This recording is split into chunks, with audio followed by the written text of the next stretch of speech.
ప్రభు నామానికే మహిమ కలుగునుగాక. కూడి వచ్చిన మీ అందరికీ, కర్మల ఆత్మీయ సహవాస సంఘ విశ్వాసులందరికీ మన ప్రభువును ఆయన ప్రియ కుమారుడునైన యేసుక్రీస్తు వారి శ్రేష్టమైన నామంలో శుభములు మరియు అందరికీ వందనాలండి. యెహెజ్కేలు గ్రంథం 3వ అధ్యాయాన్ని మనం ధ్యానం చేసుకుందాం. యెహెజ్కేలు గ్రంథం 3వ అధ్యాయం. ఇందులో ముఖ్యమైన అంశం ఏంటంటే ప్రవక్త చెయ్యవలసిన పని, ప్రవక్త యొక్క పూచి.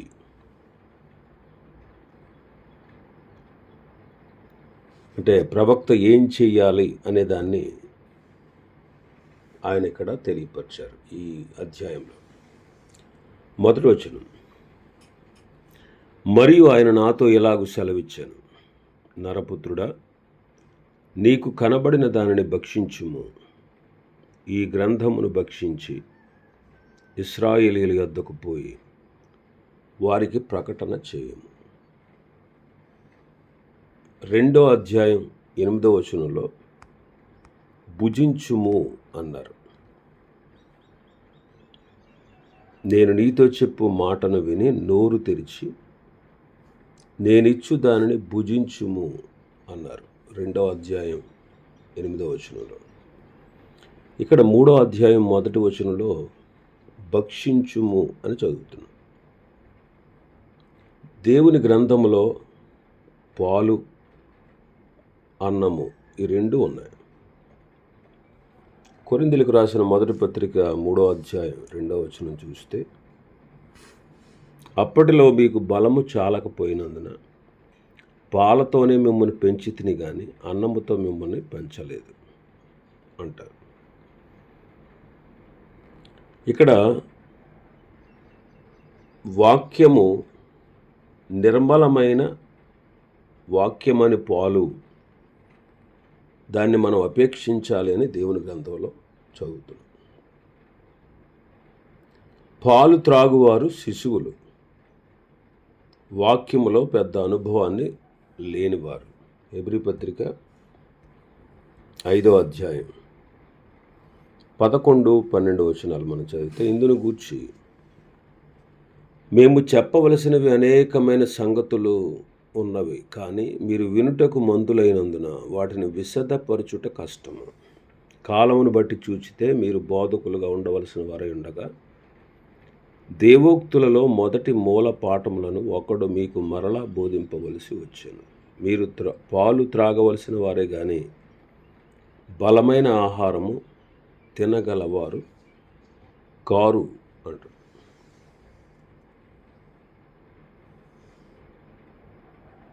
బైబిల్లో తేలికైన కథలు పాలు. అన్నం అంటే త్రాగేది కాదు, తినేది.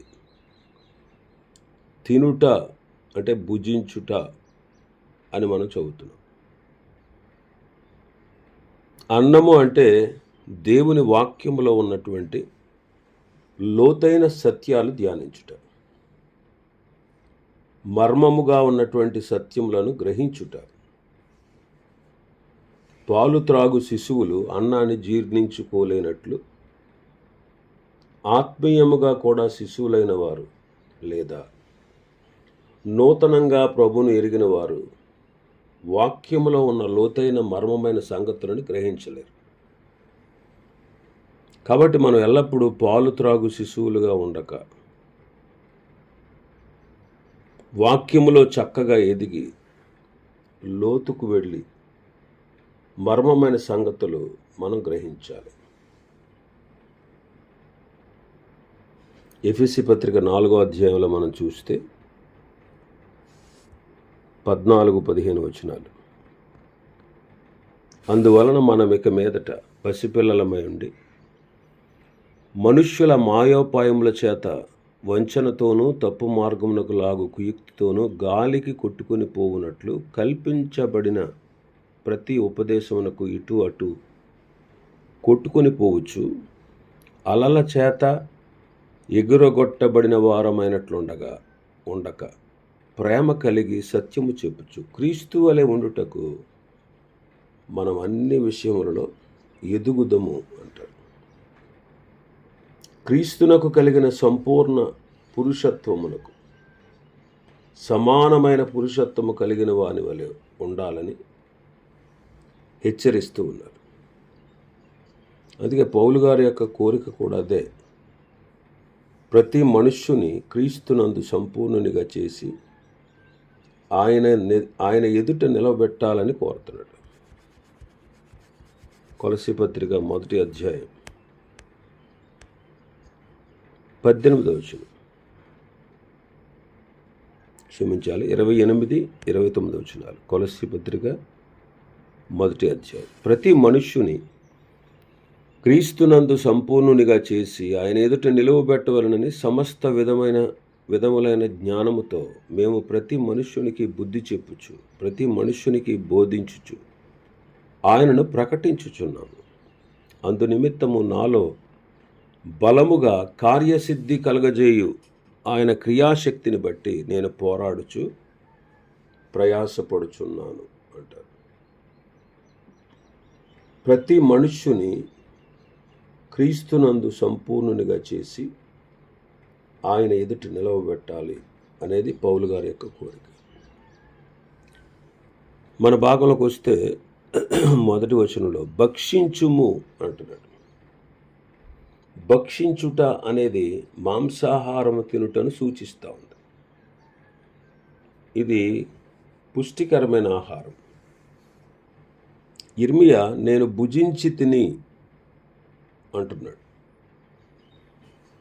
దావీదు అంటారు, నా మంచం మీద నేను నిన్ను జ్ఞాపకం చేసుకుని రాత్రి జాముల యందు ధ్యానించినప్పుడు క్రొవ్వు మెదడు నాకు దొరికినట్లుగా నా ప్రాణము తృప్తి పొందుచున్నది అంటారు 63వ కీర్తనలో. పేతురు గారు రాసినట్టు వాక్యమనే పాలను అపేక్షించుట మంచిదే, కానీ ఎల్లకాలము పాలనే అపేక్షించక ఆ స్థితిలోనే ఉండక ఇర్మియా యొక్క అనుభవంలోనికి మనం రావాలి. దానికంటే కూడా దావీదు అనుభవంలోనికి మనం రావాలి. కాబట్టి ఈనాడు మన అనుభవం ఎలా ఉందో తలపోసుకుని ఆత్మీయతలో పెరగడం అనేది ఎంతో దీవెనకరం. నరపుత్రుడా, నీకు కనబడిన దానిని భక్షించుము, ఈ గ్రంథమును భక్షించి అంటున్నాడు. ఈ గ్రంథమును భక్షించి ఇశ్రాయేలు వద్దకు పోయి వారికి ప్రకటన చేయుము. ప్రకటన చేయకముందు దేవుని గ్రంథాన్ని భక్షించాలి. అలాగూ దేవుని గ్రంథాన్ని భక్షించని వారి యొక్క సందేశములలో ప్రజలకు ఏ విధమైన ఆహారము దొరకదు. మరి ప్రజలైన వారిని ప్రభు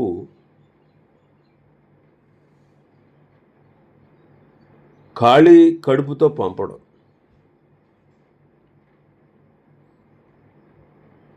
ప్రజలను ఆకలితో పంపుట మన ప్రభువుకి ఏమాత్రం ఇష్టం లేదు. అందుకే శిష్యులతో ఏమన్నాడు? మీరే వారికి ఆహారం పెట్టండి అన్నారు. కాబట్టి ప్రభు పిల్లలమైన మనం ప్రభు సన్నిధిలో మోకరించి దేవుని గ్రంథాన్ని తెరిచి మర్మమైన లోతైన సంగతులు తెలుసుకొని ప్రజలకు తృప్తికరమైన ఆహారాన్ని వడ్డించవలసిన వారంగా ఉన్నాం. ఒక భక్తుడు ఈ సందర్భాన్ని ఏమన్నాడంటే, దేవుని వాక్యం అనే బియ్యము హృదయం అనే కుండలో పోసి మోకరించుట అను పొయ్యి మీద పెట్టి పరిశుద్ధాత్మయను అగ్ని చేత వండి ప్రజలకు వడ్డించాలి అన్నాడు. దేవుని వాక్యం అనే బియ్యాన్ని హృదయం అనే కుండలో పోసి మోకరించుట అనే పొయ్యి మీద పెట్టి పరిశుద్ధాత్మను అగ్ని చేత వండి ప్రజలకు వడ్డించాలి అన్నారు. ఇంకా మన భాగంలోకి వస్తే 2వ వచనంలో, నేను నోరు తెరవగా ఆయన ఆ గ్రంథము నాకు తినిపించెను. ఈ అనుభవం ఎంతో గొప్పది. చూడండి, చిన్నపిల్లలకి తల్లి ఉగ్గుపాలు పోసినప్పుడు లేదా వారికి ఆహారాన్ని అందించేటప్పుడు కొన్నిసార్లు వారు నోరు తెరవని కారణంగా తల్లులు పిల్లల్ని ఏడిపించి త్రాగిస్తారు. ఒకవేళ పిల్లలు నోరు తెరవకపోతే ఉగ్గు లోపలికి వెళ్ళదు. అందుకే కీర్తనకారుడు కీర్తనలో 81వ కీర్తనలు అంటారు, నీ నోరు బాగుగా తెరుము, దానిని నేను నింపెదను అంటారు. నోరు బాగుగా తెరుచుట మన బాధ్యత, నింపుట ఆయన బాధ్యత. 107వ కీర్తనలో మనం చదువుతాం, ఆశగల ప్రాణమును ఆయన తృప్తిపరిచి ఉన్నాడు, ఆకలి గొనిన వారి ప్రాణమును మేలుతో నింపి ఉన్నాడు అని మనం చదువుతాం. కాబట్టి దేవుని వాక్యం పట్ల మనకు ఆసక్తి ఉండాలి.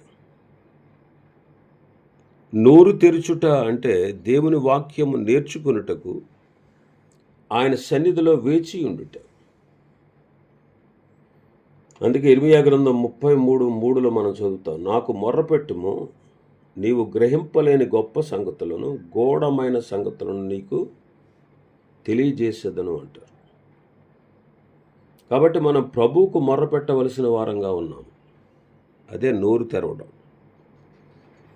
ఇంకా 119వ కీర్తన 18వ వచనంలో చదువుతాం, నీ ధర్మశాస్త్రమందు ఆశ్చర్యకరమైన సంగతులు చూచినట్లు నా కన్నులు తెరువుము అని భక్తుడు మొరపెడుతున్నాడు. అప్పుడు ఆయన మర్మమై ఉన్నటువంటి సంగతులను మనకు తేటపరుస్తాడు.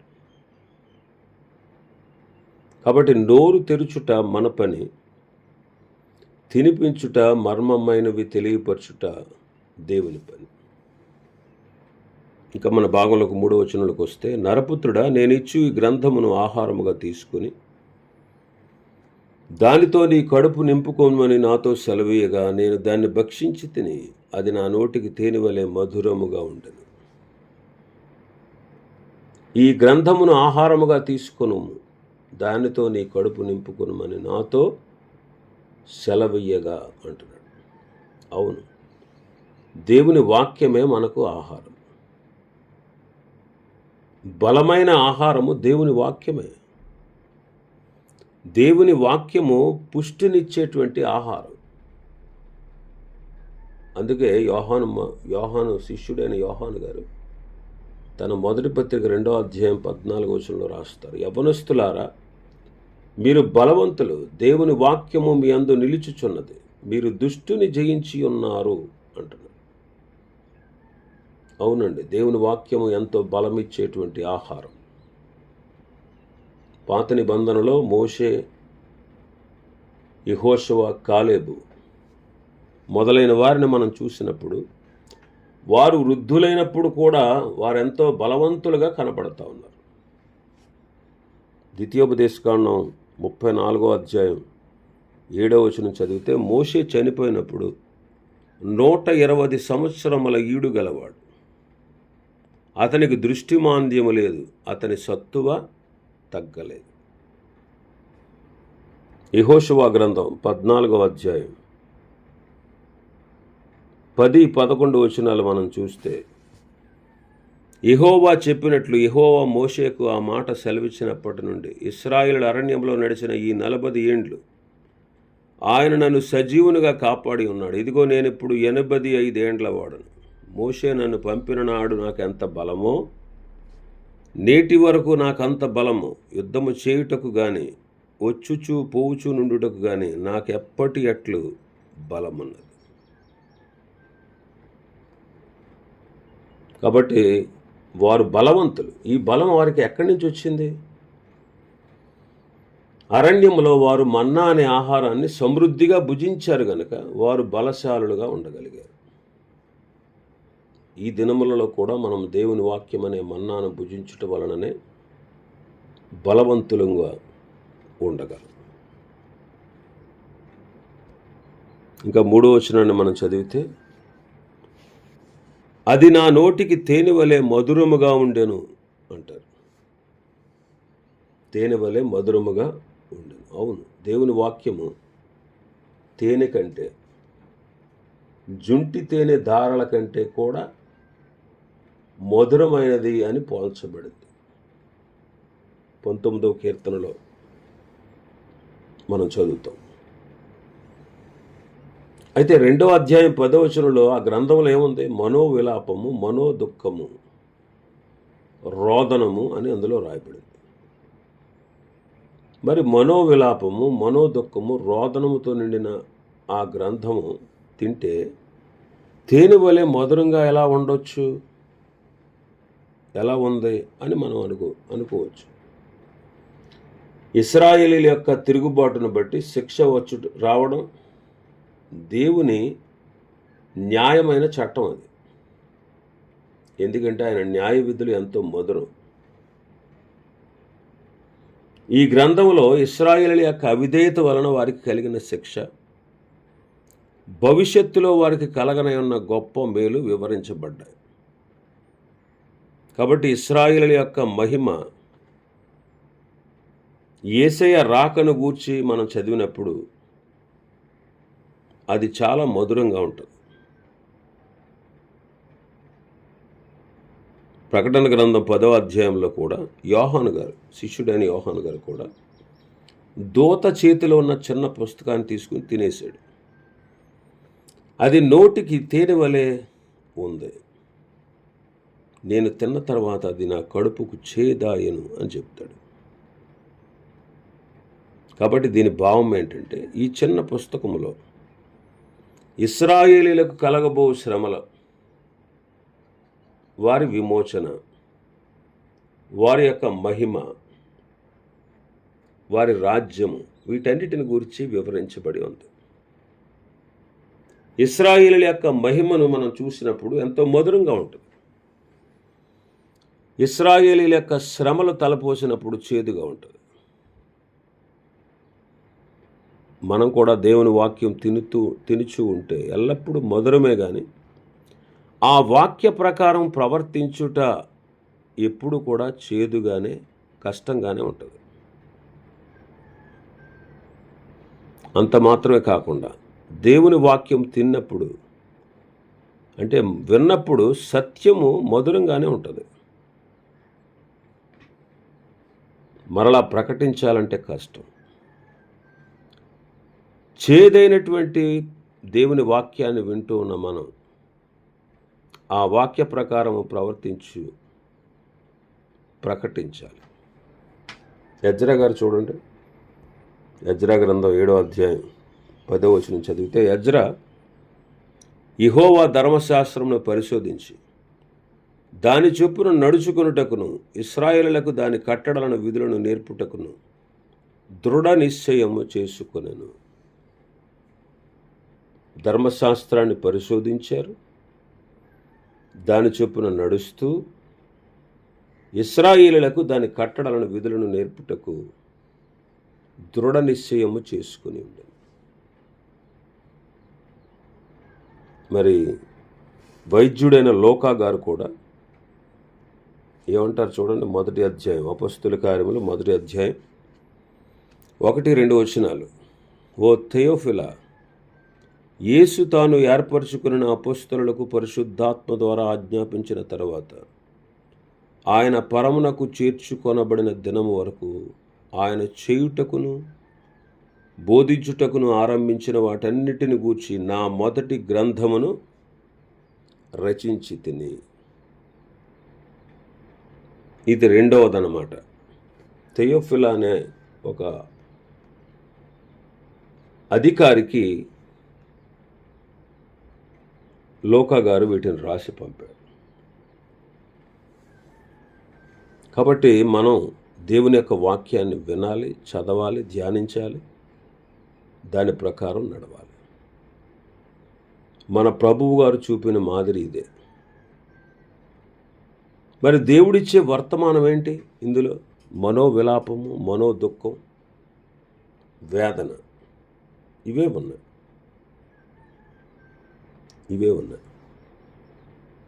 అయినా సరే వాటిని తీసుకెళ్ళి భక్తుడు బోధించాలి.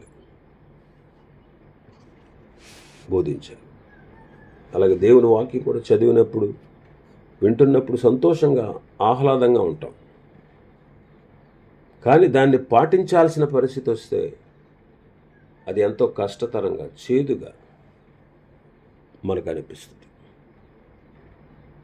ఇంకా చాలా విషయాలు ఈ అధ్యాయంలో ఉన్నాయి. ప్రభు చిత్తమైతే రేపు దినం మరికొన్ని విషయాలు ధ్యానం చేసుకుందాం. దేవుడి వర్తమాన వాక్యాన్ని మన వినికిడిలో ఆశీర్వదించునుగాక. ఆమేన్.